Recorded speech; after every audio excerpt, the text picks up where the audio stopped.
Yo YouTube, what's going on? It's your boy SalvationsElite, and we are back with another video, guys. I've been trying out the ranked play this weekend, been giving it a go. I've had a lot of problems, like a lot of other people. I like won a game, counted as a loss, and multiple people quit out while I was playing, like everybody has, you know. Ranked play is kind of a mess right now because everybody's trying to play at the same time, but once you move up in the divisions a little bit, I'm sure it'll be better. But nonetheless, guys, this video is actually a basics about search and destroy competitively.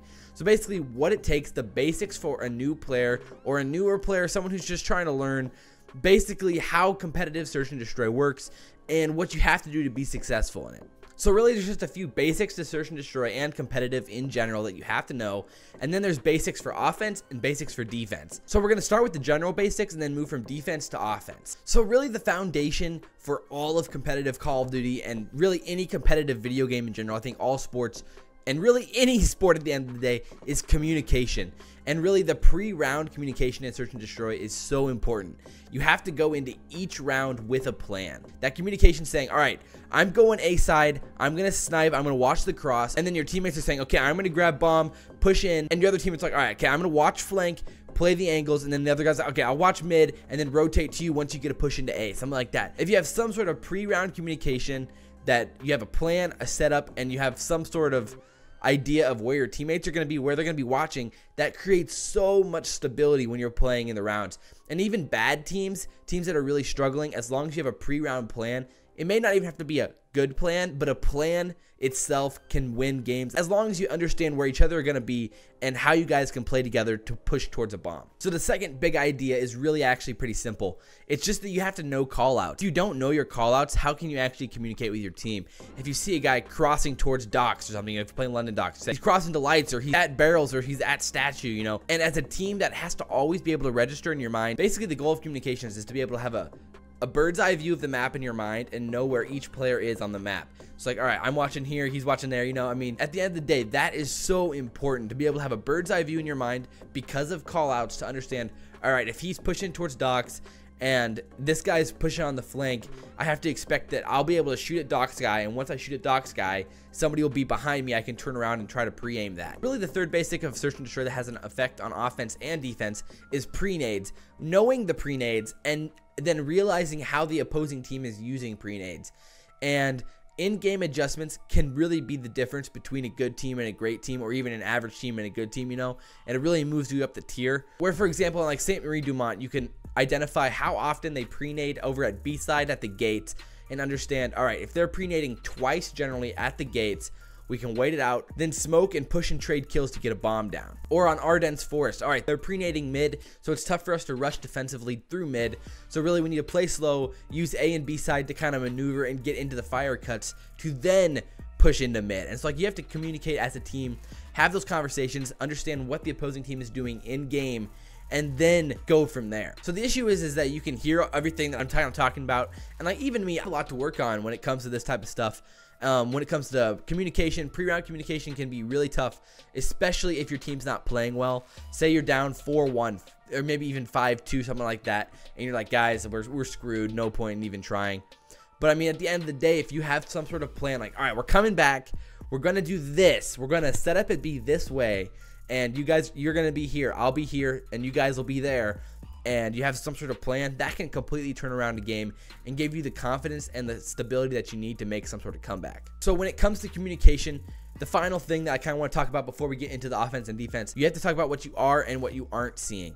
So like say you're playing USS Texas, so there's the right side, the mid, and the left side, and there's A bomb, B bomb, and say you're on defense looking over at B and you just don't see anything. You have to tell people that, all right, I'm not seeing anything B. They could be mid, they could be playing slow at A. You really have to provide these potential scenarios so that your teammates, when they're in mid or at that right side, can kind of have an idea of what potentially could be coming. And that mental processing has to always be going on when you're playing at any point. So like I said, those are basically the foundation of both sides of search and destroy, defense and offense. But now we're going to transition to defense. And really when it comes to that, your plan is when you're strategizing, you need to strategize a plan that allows you to get a pick or have an angle advantage on your opposing team. I definitely think a lot of newer teams really struggle with understanding how to set up and how to get into a position to trade and bait and switch kills, and it can be a lot tougher to understand and learn because it's really an in-game, in the moment movement, not an overarching setup. It's not really black and white, you know, it's really in the gray area. I'll probably make a more in-depth video on how to do these type of things side of gunfights and gun skill inside of search and destroy, maybe even hardpoint as well. But like I said, my goal in this is to give an overarching tip and advice on how to make these setups. So what I'm saying is you have to get in position to pick and trade kills, and you have to be in a position to get an early call out, which gives your team an opportunity to understand, all right, well, we're not seeing them here, so they must be here. And so what I would really recommend for newer teams is to really try to focus on 3 stacking, or at least double stacking one side, and then having one guy play the opposite side really conservatively, and if he sees somebody, back it up, and then you rotate together as a team. And so what I mean by that is, say you have on London Docks, you have 3 guys going A side, and you have one guy playing really slow at B. The guy's job at B is really simple. Play conservative. If you see somebody, back up and let us rotate through mid and through their spawn, try to trade kills and get the advantage of B-bomb. As you become better as a team and as you become better as individuals, you don't necessarily have to rely on that as much, as individual talent can take over in some instances. But as a new team, that's something I would highly recommend because it gives you a foundation for understanding the maps and understanding what works and what doesn't, and it's a good way to start. So like I said, once you get that call out, you have to rotate to the kills. And so what I mean by that is, once again, we'll use London Docks as an example because it's pretty straightforward with 3 lanes. What you have to do is, say you get that call out at B, you have 3 guys at A, or maybe 2 at A, 1 maybe in mid at B or somewhere, something like that, and you get the call out that you see 2 or 3 of them at B. And you're like, okay, we need to now rotate and understand that they probably think that we're coming. So you have to be very careful when you're going through their spawn or going through mid, because they very well will expect it. But the thing is that you have to get into a position to trade those kills. What I mean is, one jumps the corner, and then the next one comes in immediately after that, and you trade the kills. So say if your teammate dies, the other guy is picking up the guy that just killed your teammate. And it just has to start with that and start with the foundation. And then at that point, you understand that, okay, now they called me out. I got this kill. Now it's a 3v3. And so they're going to expect that I'm coming on this flank. So now my 2 teammates can try to trade kills on the other side and get a pick or something like that there. It's not always possible to process these things in game because there's so much going on at the same time. And it comes with a lot of individual mental preparation and a lot of individual practice throughout a lot of games to really get used to doing. Probably one of the most difficult things to do on defense is crashing on a bomb that's already planted. So once the offense gets a bomb down, it's extremely difficult to sometimes break that setup that a team might have, especially if you don't have any tacticals left or nades left to try to kill a guy who's camping a head glitch or something like that. Once again, though, this comes down to communication, kill trading, and really understanding how to collapse at the same time onto a hill to create some organized chaos, and at the same time really being effective to get these kills and still get the bomb defused. So I don't want to make this video longer than it should be, so let's move on to offense. Like I said, I really want to do more in-depth videos like this in the future. Let me know what you guys want to see, but anyway, let's go right down into offense. Once again, remind you of the basics. You have to have a plan. You have to have a setup or a push to get to a bomb, and that's the first issue. But the second thing is, sometimes it doesn't go as planned, and you maybe you lose a gunfight that you maybe shouldn't have lost. And at that point, sometimes it takes a lot more patience and a little bit more creativity to get a bomb down than you think it should have. Say again on London Docks, you have somebody in mid at beer, and you have 3 guys going A, one's watching stairs in mid, and 2 guys are trying to push into A. Your guy in mid gets killed because someone pushes him. That's a big problem for your setup, because now you have a really exposed flank. So what you need then is probably at least one person to drop back on flank and really play slow back there. And at that point, you may not feel comfortable enough to plant because you're in a 4v3. So what you need to do is play really patiently. As the 2 people who are inside of that A bomb, you need to be able to push out and really try to figure out if you're safe enough to plant this bomb before you actually do.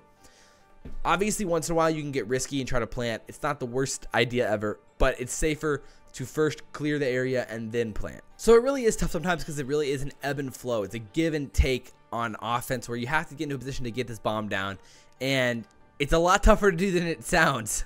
It's a lot easier to say than do. But now let's talk about what happens when you actually get the bomb down. I think what a lot of the young teams also really struggle with is once they get the bomb down, they don't know how to set up. And the thing is when you get a bomb down, you have to get in positions where the enemy team doesn't exactly know where you are. If you corner yourself too close to the bomb, there's only so many corners that the enemy has to check before they know where you are.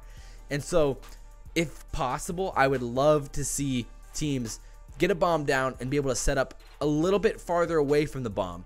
Maybe not like really far away, but in areas that might be a little bit surprising or might throw somebody off a little bit. And once again, it's not always common that you get a bomb down when it's a 4v4. Sometimes it's a 3v4, sometimes it's a 2v2, you know, whatever it may be. And it's a lot different for each one. And so what I'm saying is that you have to be pretty creative when you get this bomb down, and don't be afraid to get the bomb down and start wrapping through a spawn, or start rotating together as one and rotating through the spawn. Sometimes it's a little bit risky because of sneak and ninja diffusers or whatnot, but it is good practice to be able to understand how to plant the bomb, flip around, you know, and get these plays going like that. And it can really help younger teams grow, and being creative and trying new things is so important for a young team or a beginning player. So I really hope all this made sense. If it did, like, comment, favorite, and subscribe. If you feel like you really did learn something useful and like something that helped you as a player, share the video. I really do appreciate it. It means a lot to me, and I want to do this long term, and I cannot do this without all of you guys. I really do appreciate all the support this last month. It's been awesome and really motivating to get out more videos, and I'm really looking forward to it. An update video is coming out probably on Wednesday, because I want to update you guys for CWL Dallas, and I kind of want to make a predictions video as well for CWL Dallas, which I'm going to try to get out tomorrow or Monday. So one of the two like that. Anyway, but as always, guys, I'm your boy SalvationsElite, and we'll see you next time. I'm out. Once they lose this spawn here, decide, screw that, we're not even going to try to push it anymore. Let's just set up to have a really, really nice hold on this next hill. And this is how these insane shutouts happen, is that teams literally just give up on a hill. It's like, well,